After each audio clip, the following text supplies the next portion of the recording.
we wanted to think about a finite group as a subgroup of a permutation group, Sn for us. That's what. Okay. So let us start. I needed to prove certain things, so let me. So let G be a group, okay. And for G in G, let phi G as a function from G to G, okay, be the function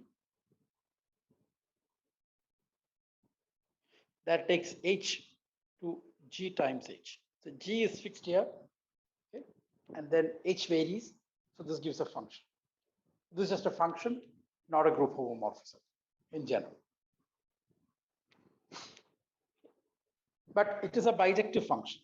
Okay. Phi G is bijective.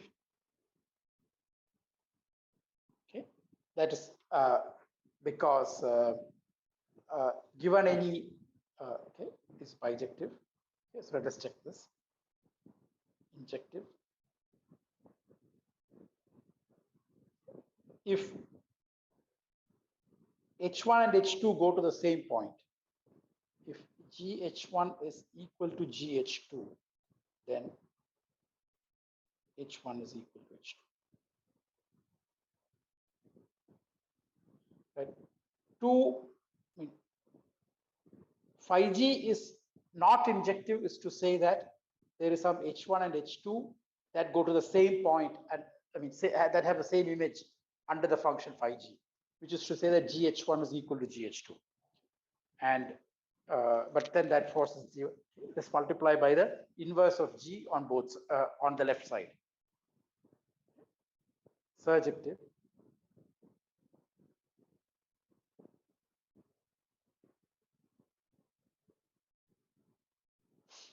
Let H be inside G. Then H is G times G inverse H, which is another way of saying it is phi G of G inverse H. Okay. And this is inside image of phi G. So phi G is a bijective function. Therefore, for each G in G,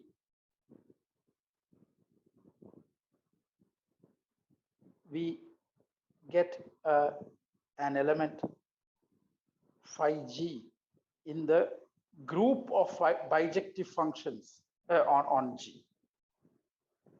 Bijective functions, so this is a group of all bijective functions.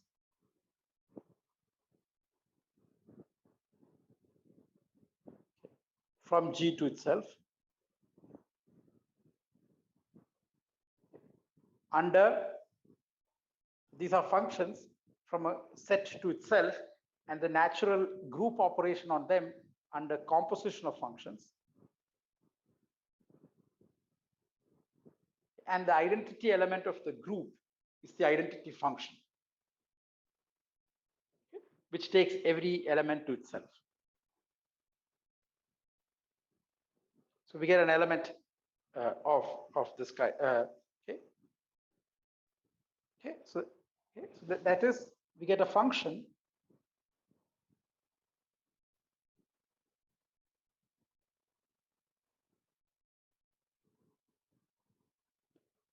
capital Phi from G to the group of bijective functions on G.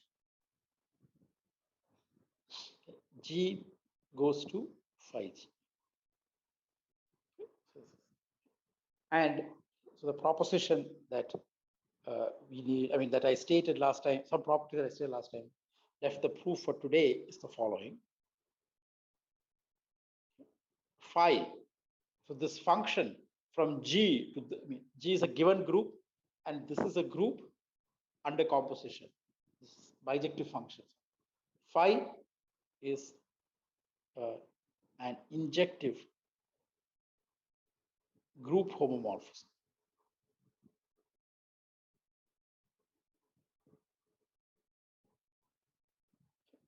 So we need to check that it is a group homomorphism, and then we need to check that it is injective.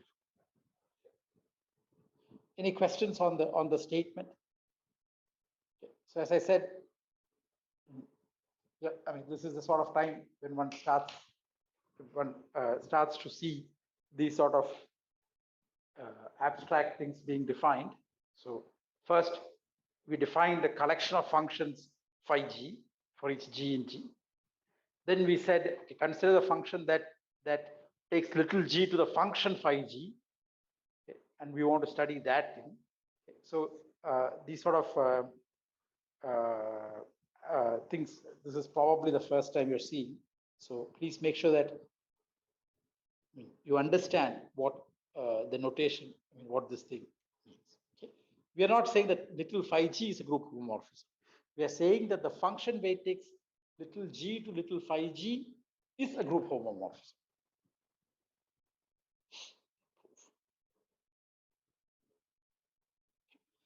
So to prove that it is a group homomorphism,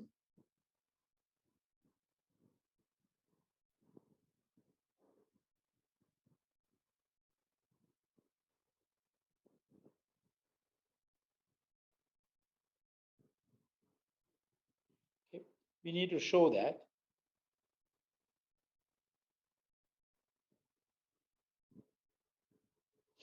phi of two elements of G, G1 times G2, is phi of G1. So now this is an element of the group of bijective functions where the group operation is composition, composed with phi of G2. Okay. For all G1, G2 inside G.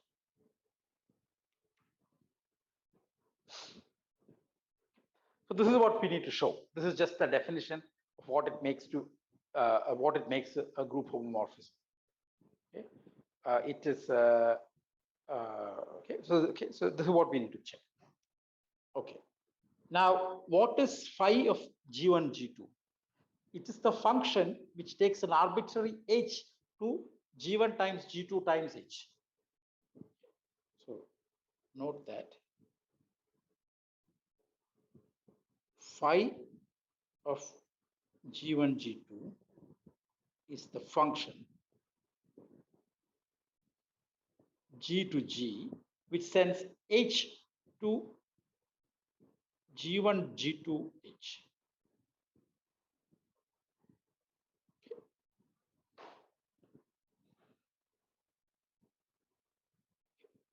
Phi G1 composed with phi G2 is the function, okay, which sends h, again function from G to G, that sends h2. So first we will apply phi G2, so we will get G2 times h, and then we will apply phi G1, which is G1 of G2 times h. Therefore, so let us call this thing star. To prove star,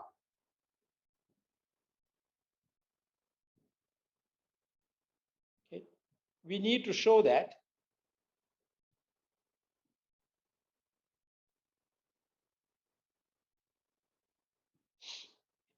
these two functions are the same.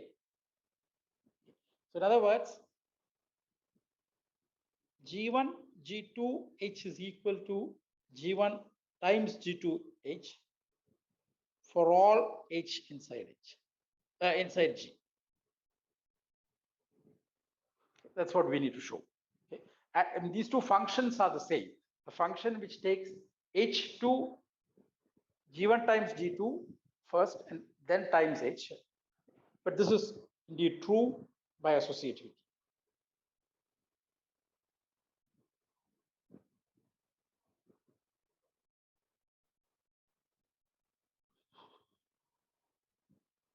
Okay. So in other words, this is we have star holes, and therefore this is a group homomorphism. Therefore, star holes and phi is a group homomorphism.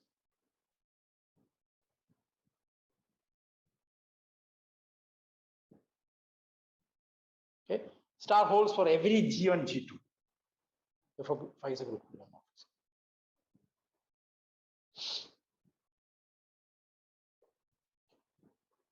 So now to show that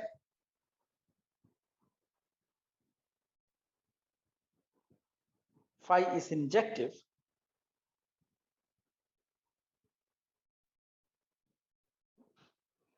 we need to show that kernel of phi is zero, is trivial.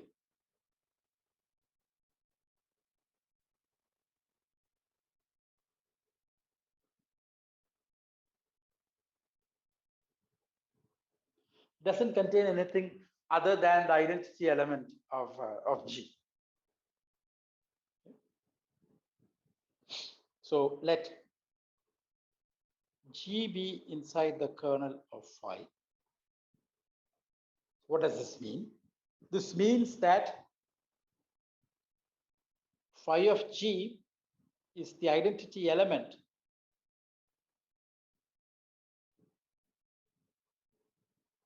of the set of bijective functions from G to itself. Okay. But what is the identity element of that group? It is the identity function. That is phi of G. Yeah. So could you scroll up? I just want to see the last line. Yeah. Okay. Yeah, sir. Yeah. Phi G is the identity element of this thing. Okay. That is the function that takes H to itself. The function from G to G that takes H to itself.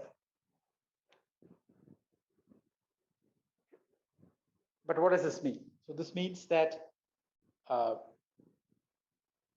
but phi G, so this means that is GH is equal to H for all H inside G. That implies that G is identity. And that's exactly what we needed to show. That is, kernel of phi is. We took an arbitrary element of the kernel of phi and showed that that element must be E. And that's what we needed to show.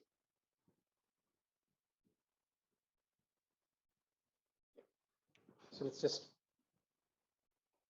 okay, so the proof itself is not complicated. It is just a sort of viewing this idea in this thing that that has some applications. Okay, so remember, for each given G, we define a function which is multiplication by G. Then we observe that this is an injective function. I mean, little phi G is a bijective function. Okay. So now we consider the function from G to the set of bijective functions on G, taking little g to little phi G. And the claim is that this is a group injective group homomorphism.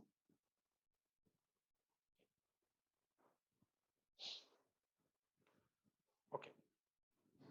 So now we want to make another observation. What is discussion?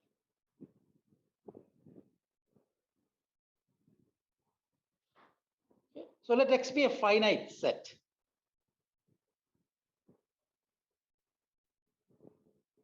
We're going to apply this to a finite group.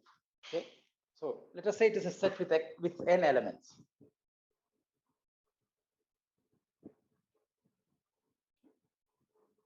Then okay, we have two groups that we are now familiar with, which is the bijective functions on X and Sn. Okay. And I will define now a function psi. Okay. Let psi be the function, okay, which sends I to, which sends a function f. F is a function from X to itself, to sigma. Sigma is a permutation, okay, where sigma sub f, let's call it. Where sigma sub f is the permutation, okay, that sends I to j, where j is determined by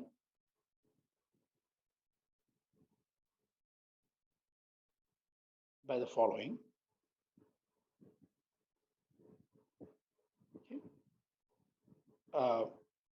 F of xi is equal to xj. So let us read it backwards.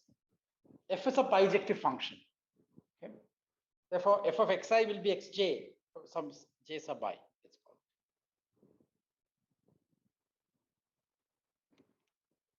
it. F of xi would be some xj, x sub ji. Okay. So that associates I to j sub I. Now this is a permutation. That's okay. And okay, so if you look at this permutation, I goes to ji. So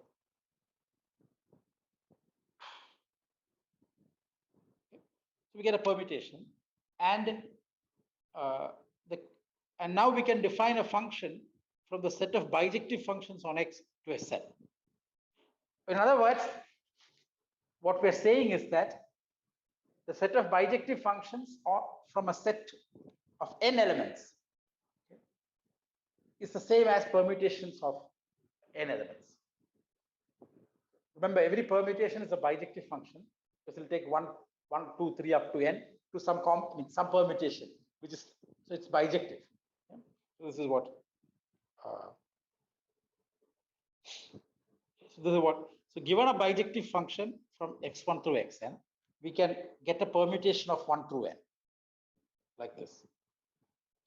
So let us check.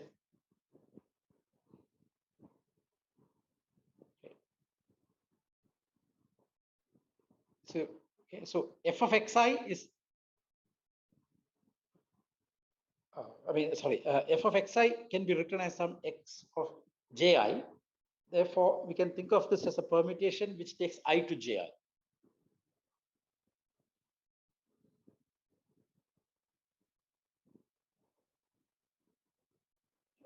Claim psi is a group isomorphism.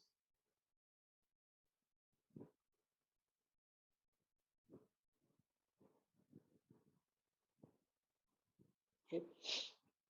So what are things that we need to check? Okay, we need to check that if f and g are two functions, okay, then the right side is given by psi of fg. Okay, so proof of claim.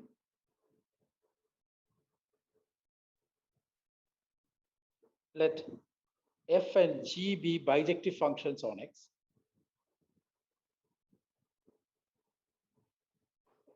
Then psi of fg, we need to check this. So what does, how do we determine this? So this has to be, okay, so we need to, so this is going to be some permutation.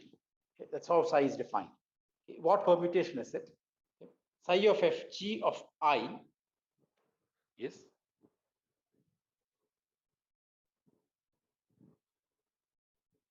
is k, where, how do we determine this k? We look at fg of xi. K is determined by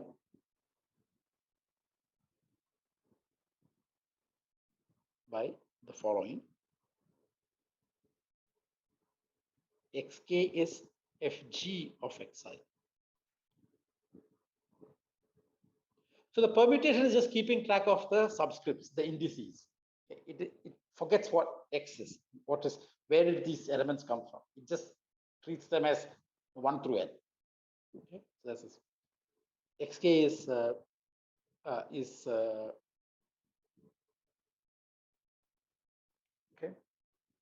So xk, I mean, if you look at fg of xi, then there is some xk. That is going to be some xk, and that k is psi of fg of I. But fg of xi is f of g of xi.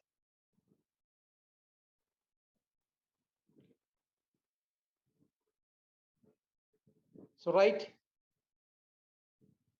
g of xi, yes, some xl. L is this one. Okay. So then psi of g of I is L, and psi of f of L is K. That's what this composite here implies. Okay.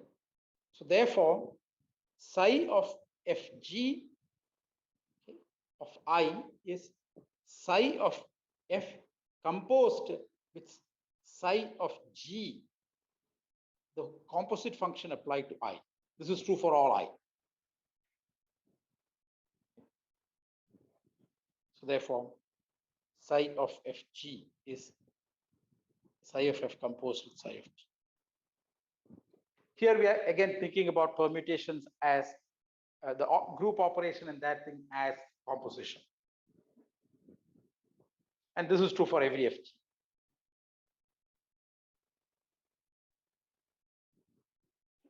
Therefore, psi is a group homomorphism.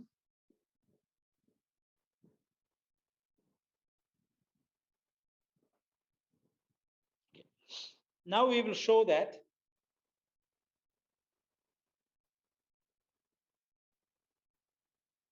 psi is bijective. So we checked earlier that a group isomorphism is exactly the bijective. I mean, group isomorphisms are exactly the bijective group homomorphisms. So we checked that as a group homomorphism. We need to check that it is bijective. So injective.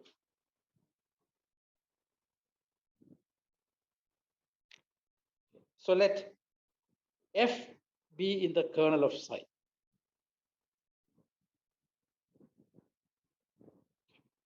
What does this mean? This means that psi of f, so this is a permutation. That permutation permutes I as I itself, because it's, this is true for all I.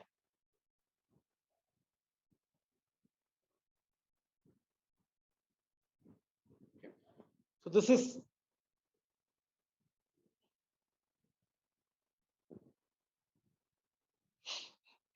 but what could this, I mean, what does this mean? This means that f of xi, that is equal to xi for all I. But if this is true, then therefore f is the identity function, identity element of the bijective functions. Okay. Therefore, kernel is trivial. Therefore, psi is injective. If f determines, f gives identity permutation, it just means that f of xi is equal to xi for every I. In other words, f is the identity function. Okay, so it's identity element of surjectivity.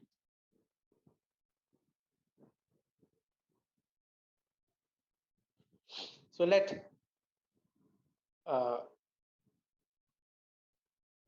theta, let sigma be any permutation. So what does that mean? It takes I to some sigma I. Define a function f from x to x by sending xi to x of sigma I. Okay. This is bijective. Bijective. So sigma is psi of f. Okay. Therefore, this is psi. Okay. So this is surjective. So Therefore, psi is a bijective group homomorphism.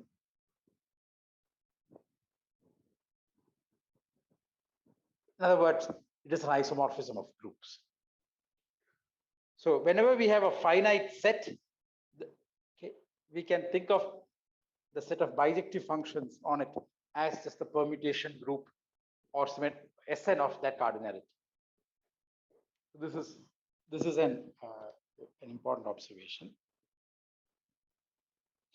Okay, so now corollary.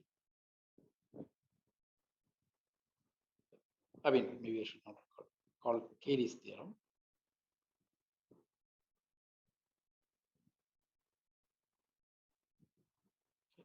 Let G be a finite group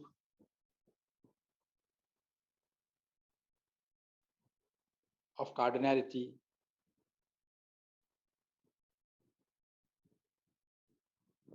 n, I mean of order n. Same meaning, but it is just that when we discuss groups, we often use the word order to mean the number of elements, the cardinality of the set.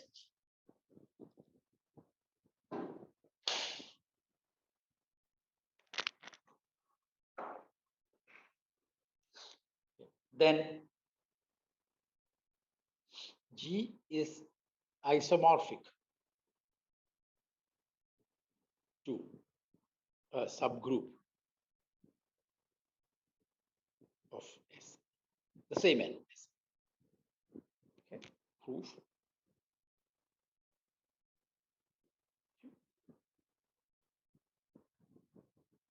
So we have an injective group homomorphism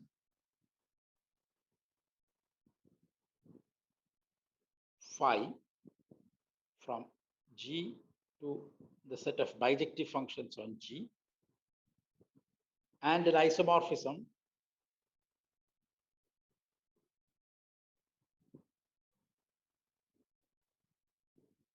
psi from bijective functions on G to Sn.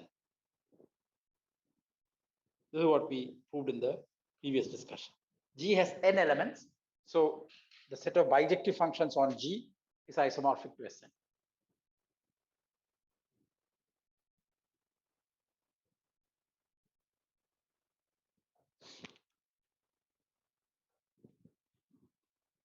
Therefore, we have an injective group homomorphism, the composite from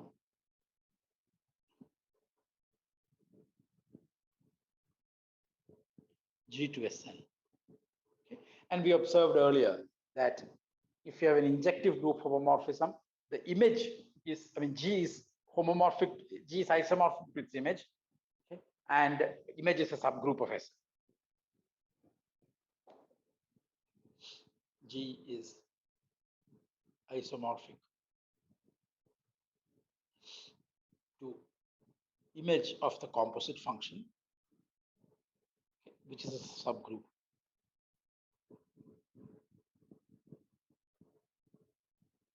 of S. So this is what Cayley's theorem is. Okay. So in other words, if we want to study all finite groups, it is enough to study all Sn. I mean, of course, when you say all Sn, we mean all Sn and its subgroups and everything. But it's not a, I mean, I'm not making a meaningful reduction, but it also tells us why permutation groups are important. For every the study of finite groups is subsumed inside the study of permutation groups and its subgroups. Okay, so this is what I had stated towards the end. I had sketched, okay, without the details last time. So I hope the details are clear now. Okay. So, but again, as I said, please read this multiple times and make sure that you sort of internalize the the structures, because this is we have some sets and then some functions, and from those functions we are building some group. Okay, so these things there are some two layers of things. Okay, so please make sure that you become familiar with this sort of setup. Okay. So now I want, for the rest of this lecture, I want to discuss permutation groups. Okay, mostly in examples and sort of understanding. So I mean, we will keep revisiting permutation groups as we go along. Okay, so today's lecture would be just sort of the beginning. I mean, the rest of today's lecture.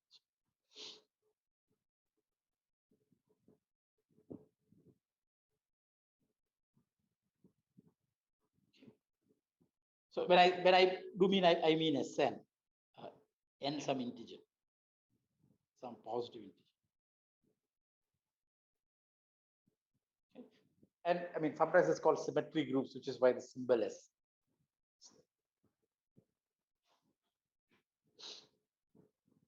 Okay. So let us. So first of all, because these are important, we need to understand some notational things. I mean, how do we represent things? Which will also help us understand some structure of permutations. So how to write elements of itself. Of course, you can think of a permutation as a function from an n element set to itself. So we can write. Okay, so let's start with an example S3. This is the set of permutations of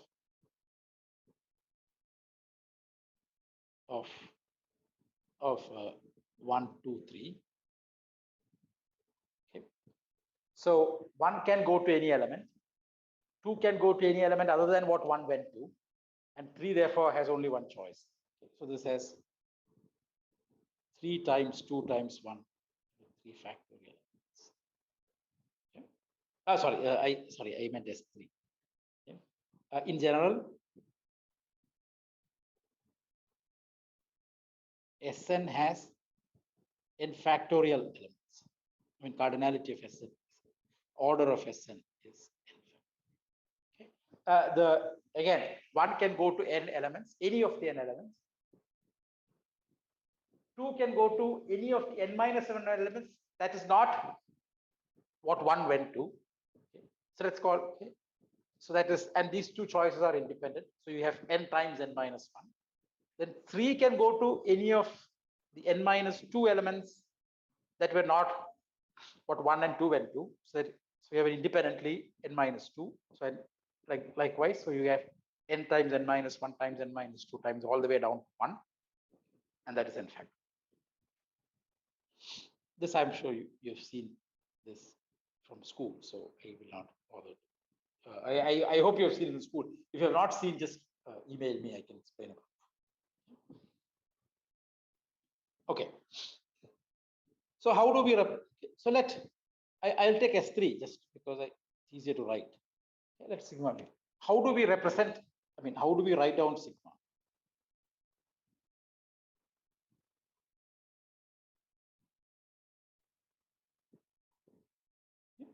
Of course, we can write it down as a function.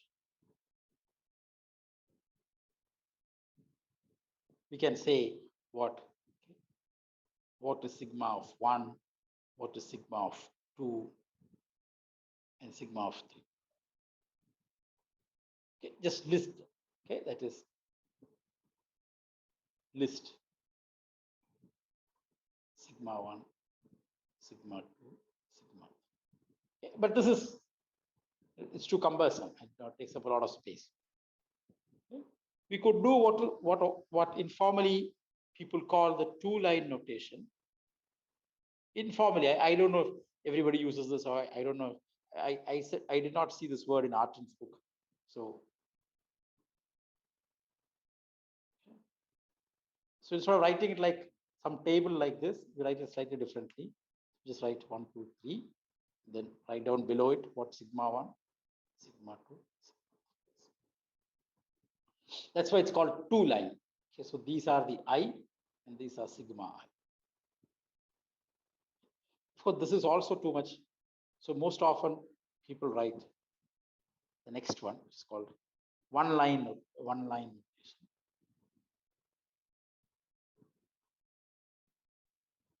Which is just write down what sigma. Just write sigma 1, sigma 2, sigma. Okay. So this is somewhat compact. Okay. We know that it is, I mean, if you list the numbers, we know we're listing sigma 1, sigma 2, sigma 3 in that order. Okay. So now comes an important variation. I mean, these are essentially the same data. Instead of listing it as a function like this, we try to list it like this. That again, we realize that there is just too many things to write. So we just wrote this. Same data. But now the next one is different. It's called cycle notation.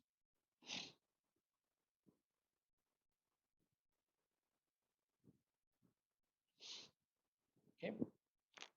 So what's the idea? You start with 1. Then you write down what sigma of 1 is. Then you write down what sigma of 1 is. Then sigma cube 1 is. Sigma cube is sigma composed with itself 3 times.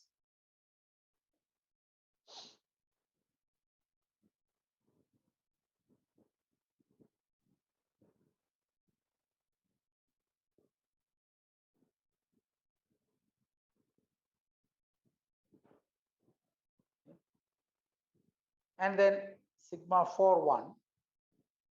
And each time we see a distinct element, okay, as long as these elements are distinct.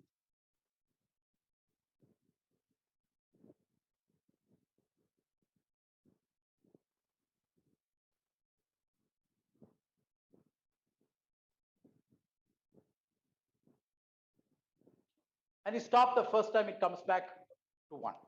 Okay, and stop. And stop when sigma k of 1 is equal to 1 for some k. I mean, for the smallest k.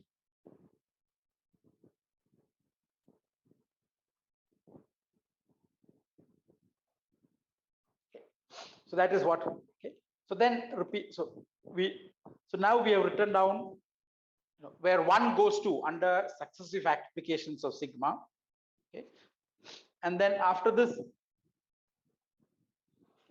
if this is all of n, then we are done. Otherwise, pick an element that's not inside here, repeat the calculation for that, and so on. So let's do an example.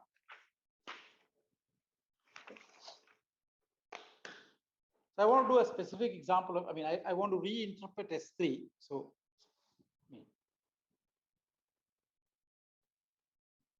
I mean, I should not say specific example. It is still S3, but geometric visualization.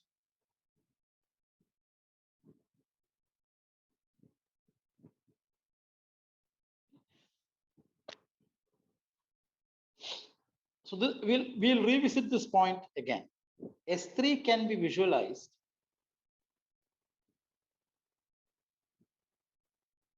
as the group of symmetries of a plane equilateral triangle. Okay, so here is the equilateral triangle. Sorry, it doesn't look very equilateral. Okay, now it's slightly more equilateral. Okay, and let us call these vertices 1, 2, and 3. Okay. So now there are various plane things that we can do that preserve, that keeps this triangle fixed. Okay, so we can reflect about any of these 3 lines.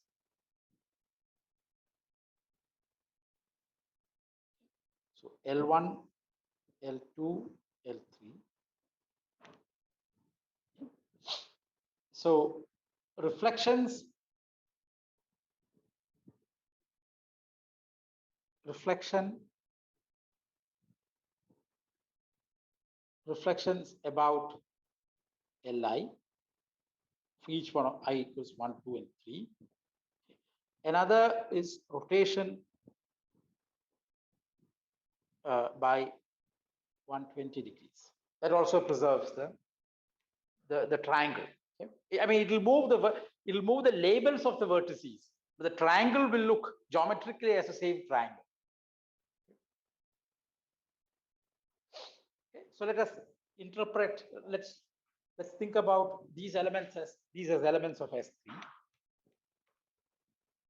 Okay? So let us call sigma 1 as reflection about L1. Okay. So what does it do? It keeps 1 fixed and moves 2 to 3 and 3 to 2. Okay. So in one line notation, we can write this way. Okay. So this is the one line notation. So both are convenient. Okay. And this is also in cycle notation. What does this say? If you start with 1, it just is fixed. Okay. So this is one cycle by itself. Okay. Means sigma 1 of 1 is 1. Okay.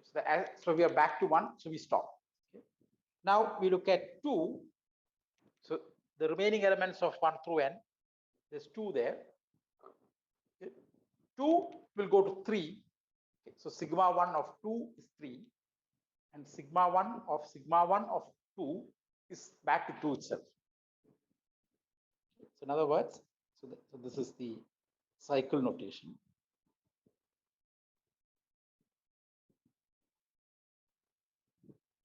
So I'm just going to write down what this means here. Sigma 1 of 1 is 1. Sigma 1 of 2 is 3.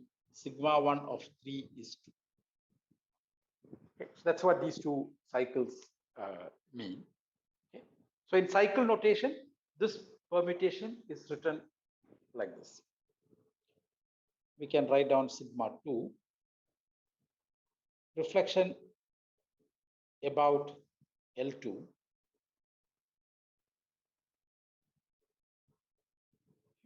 So that 2 is fixed. 1 goes to 3 and 3 goes to 1.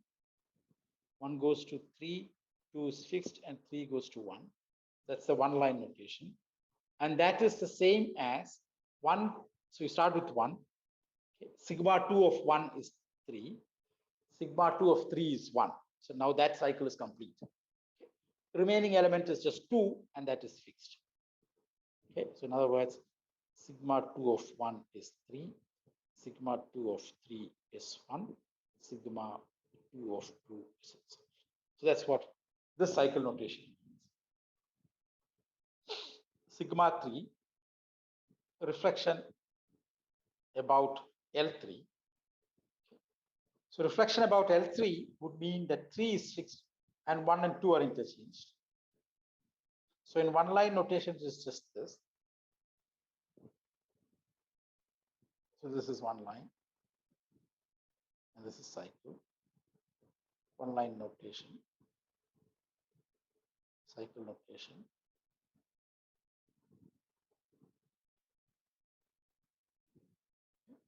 And this is 1 goes to 2, 2 goes back to 1. So this is that, and 3 is fixed.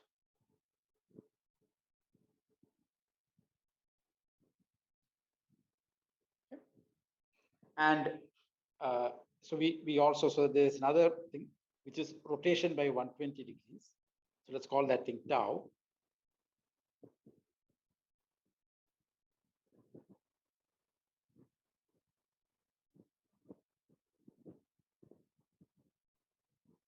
Okay.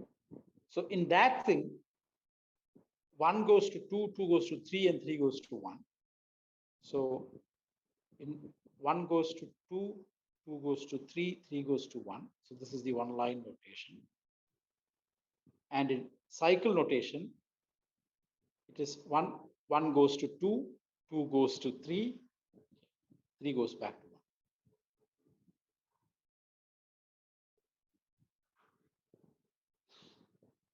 this is some example of converting, representing, example of representing, examples of representing permutations as one line as well as cycle notation. Let's look at another example.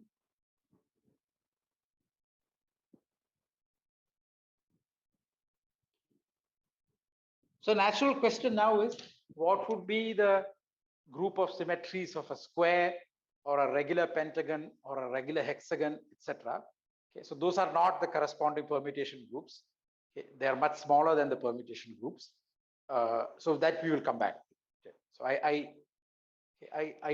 mean, right now, let us just try to understand permutation groups. Okay, we will come back to this group of symmetries of regular plane figures, regular polygons later in the course. It's an important group, so we will come back to it later.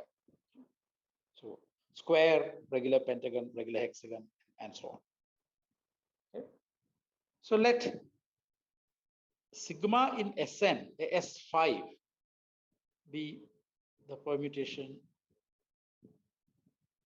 Okay, that's in sigma 1 is 2, sigma 2 is 4, sigma 3 is 5, sigma 4 is 2 is 1, sigma 5 is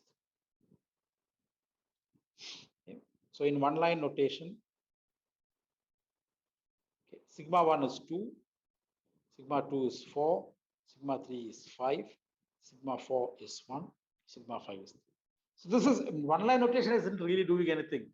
Then just compactly listing this as a function. Okay, so that's cycle notation is doing something new. Okay, so you start with 1, ask what does sigma do to 1? 1 goes to 2. Okay, what does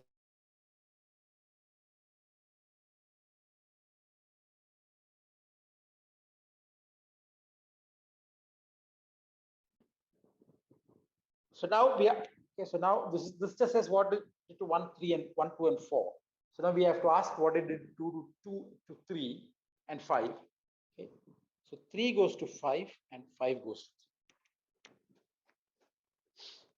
3. Okay, this is so there are and there are certain advantages about writing it as in cycle notation.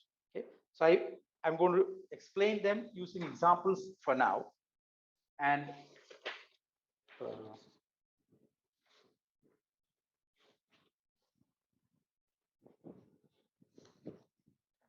yeah, I'm going to explain them using examples now. Okay, after this lecture, after this lecture, okay, next week, okay, we will start discussing group actions, okay, and then and then we'll revisit this point. But I won't. So I want to make 2 observations about this cycle notation.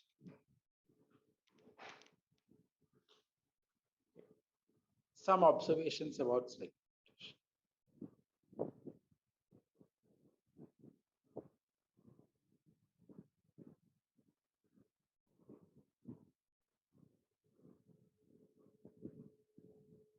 Okay. So again, I'm going to refer to this particular sigma in S5 as an example. Okay, but we'll see that these are general properties which we will prove and use later. Okay. For now, just understand the example.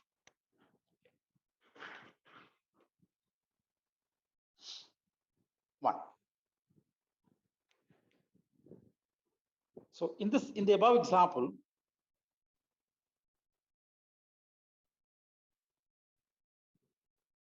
of sigma inside S5.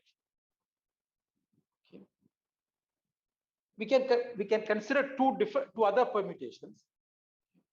Consider tau 1 given by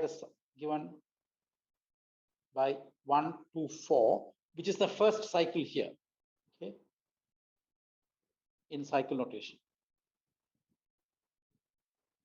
and tau 2 given by 3, 5.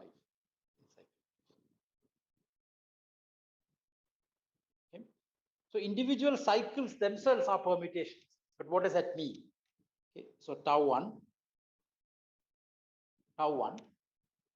is, so tau 1 says 1 goes to 2, 2 goes to 4, 4 goes to 1, and the others are fixed. Okay, so 1 goes to 2, 2 goes to 4, 3 is fixed, 4 goes to 1, and 5 is fixed in one line notation. I mean, one line notation is essentially just writing down the function in a compact way. Okay. Tau 2 is okay.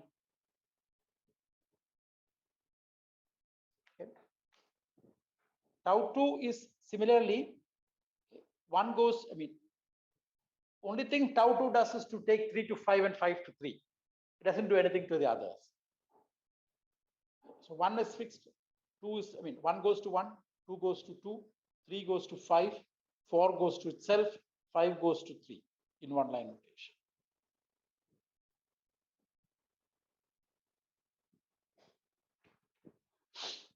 Okay.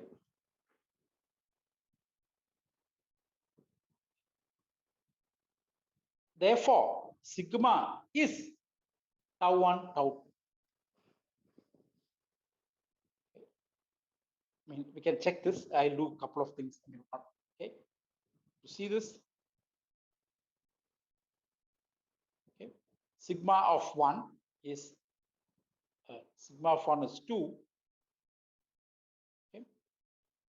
Tau 1 of tau 2 of 1. So tau 2 of 1 is 1, and this is tau 1 of 1 is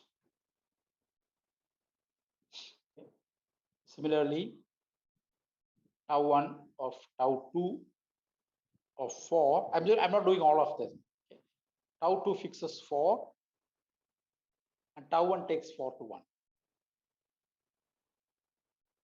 And this is sigma of 4. And so on. So this is okay.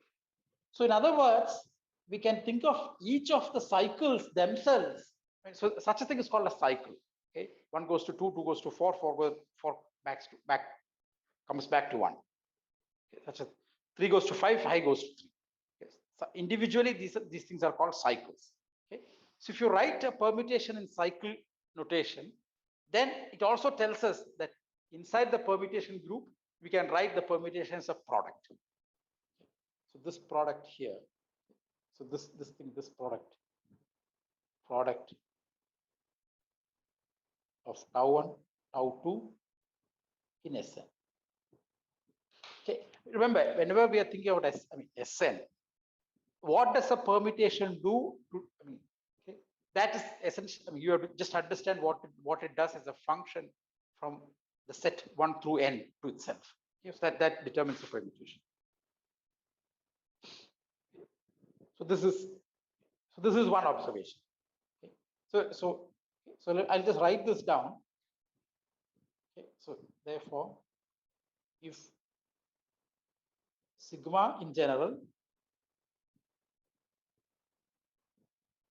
if sigma inside Sn is written as cycles tau 1, tau 2, tau 3, then sigma is the product in S. So this is the first. A cycle notation is, agrees with the notion of product in S. That's the first. Next thing is, so this is I sort of implicitly said this multiple times. 1 goes to 2, 2 goes to 2, 2 goes to 4, 4 goes to 1. Okay. But is it true in general? Suppose we have a sigma in Sn and we start doing this. Start with I, then sigma of I, sigma square of I, sigma cube of I. These are okay. The first time where this is not a new, distinct element, do we come back to the starting point or do we come back somewhere else? It is sort of implicit that in the example that we saw that is true. Okay. question. Suppose we try to construct a cycle containing I. So let sigma be inside Sn and I be inside, 1 less than or equal to, I between 1 and n. Okay. Suppose we start,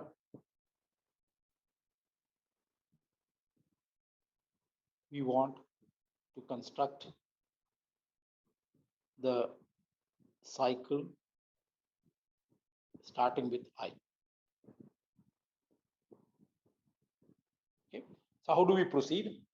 We start with I, then we look at sigma of I, then we look at sigma square of I, sigma cube of I, and go on till, of course, this is coming from a finite set. At some point, it has to repeat.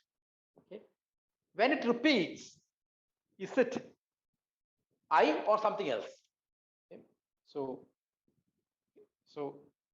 these things come from a finite set. From the finite set 1 through n. Okay. Therefore, there must be a k such that sigma k, there must be k less than L such that sigma k of I equals sigma L of I. Okay. So sigma L of I is a repeat of something. Now, suppose we take the smallest L such that sigma L is the. So till then we have obtained distinct elements. The first time we see an element that's already been seen, okay, what is it that we would see?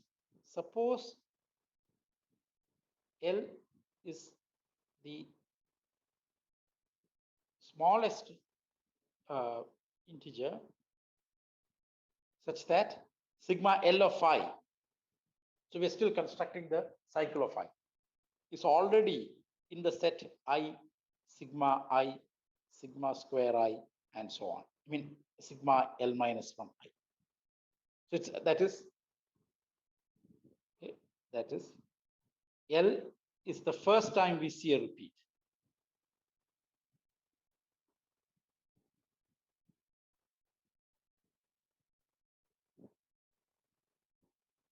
Okay.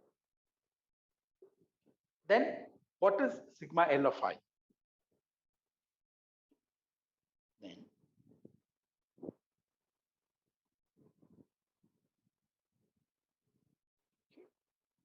answer sigma L of I equals I. So when it repeats, it comes back to the beginning of the cycle, not somewhere in the middle. Okay, that's proof. If not, sigma L of I equals sigma K of I for some K greater than 0. Okay. So now we multiply by sigma to the, sigma inverse is there in the group. Okay. And if you multiply sigma inverse K times 2 sigma K, we would get identity. Okay. So sigma inverse K composed with sigma L of I. This is going to be sigma inverse K, sigma K I, which is I. Okay. And K is less than I. K is for some 1 less than or equal to K less than L. Okay. This means that sigma of L minus K of I is equal to I. It's not very difficult to check that sigma inverse of K composed with sigma L is sigma L minus K. This contradicts the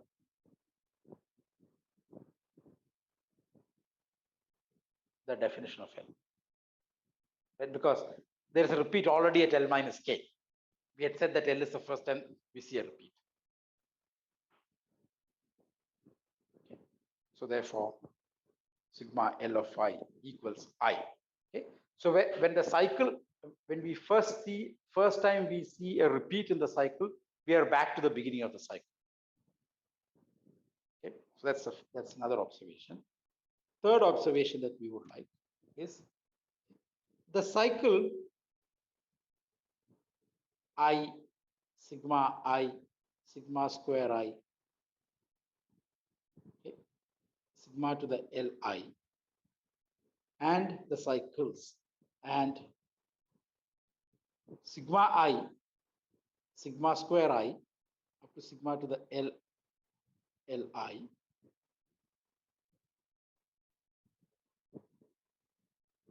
I mean, after when we apply sigma to Li, we would just get I. Represent the same permutation.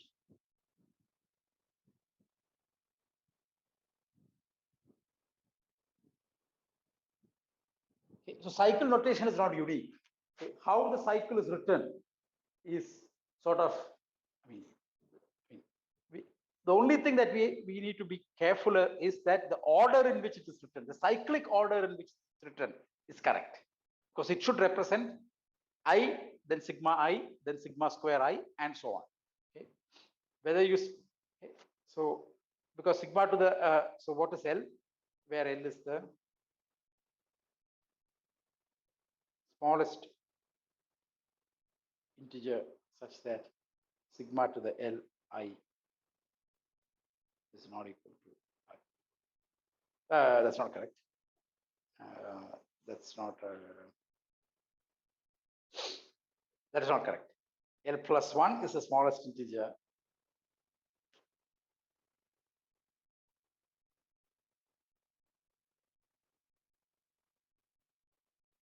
Such that sigma to the L plus 1 I is equal to I. Okay. So these are the distinct elements. Okay. And whether you write them as I sigma I up to sigma to the L to the I, or sigma I, sigma square I, sigma cube I, and so on, sigma to the Li, and sigma to the L plus 1 I, by definition of L is back to I, and then the cycle repeats. Okay. So this is immaterial. So they represent the same permutation. So another important property is that if we write down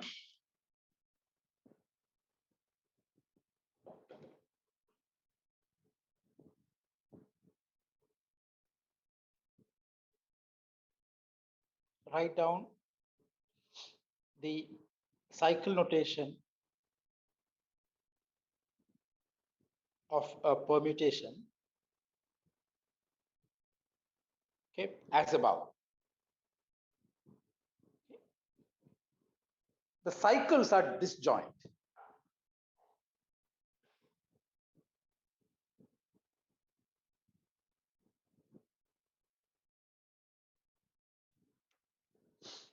Okay. So what do I mean by that? Here there are two cycles. The first cycle contains 1, 2, and 4, and the other cycle contains 3 and 5. They're disjoint. Okay. That's what I mean. That is sigma equals 1, 2, 4, 3, 5 as the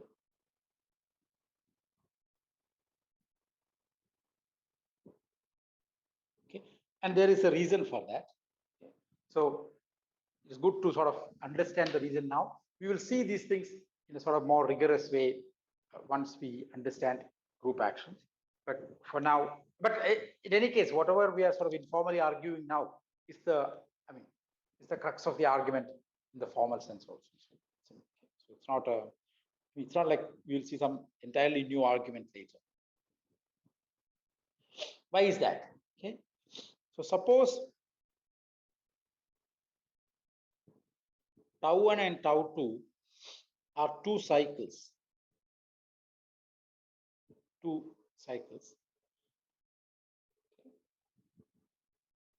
in the cycle notation of sigma.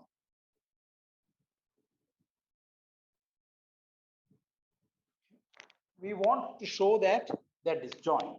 Suppose they are not disjoint.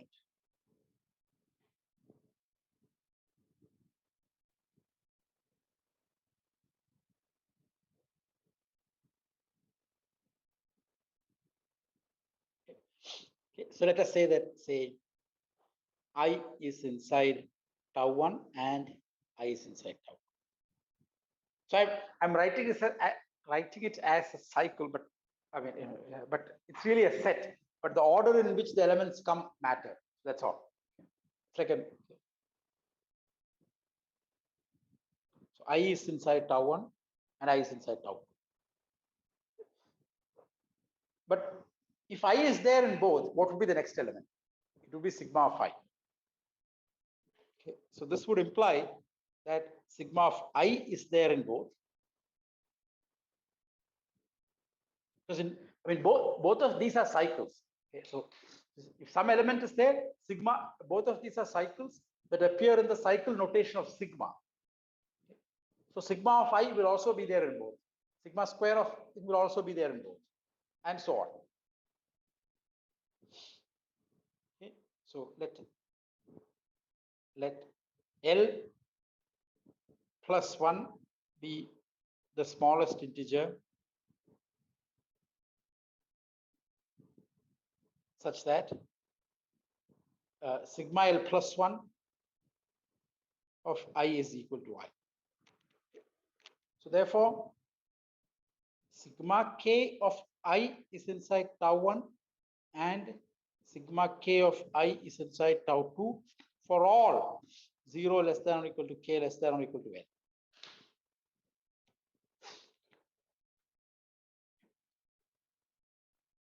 Okay.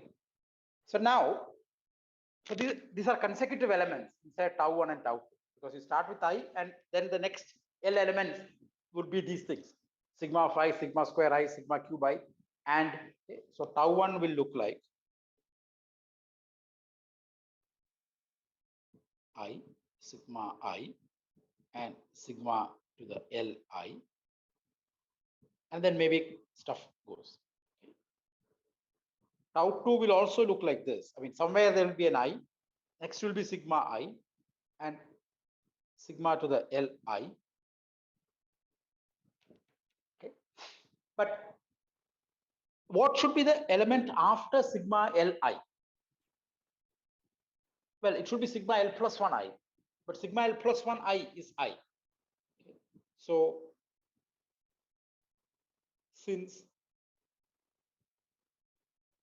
sorry, since sigma L plus 1 I is equal to I, okay, the regions marked, circled in red above, and I will circle it in a minute.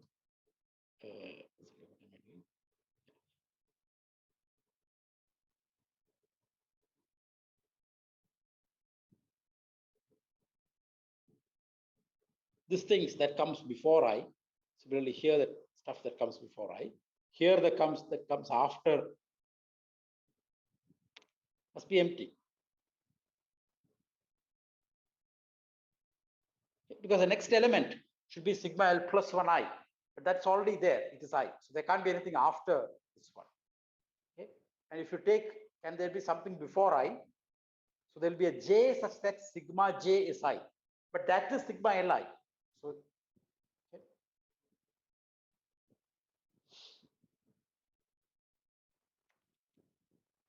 Okay.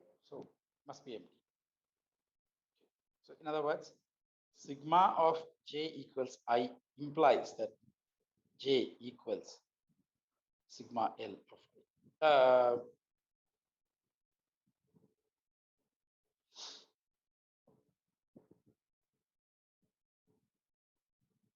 Yeah, these are permutations. Right? Sigma is a I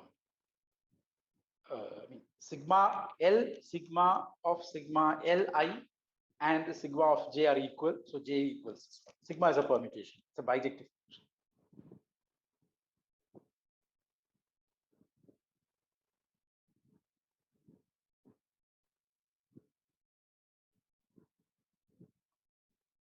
So there can't be anything that precedes I, the way we have written in both.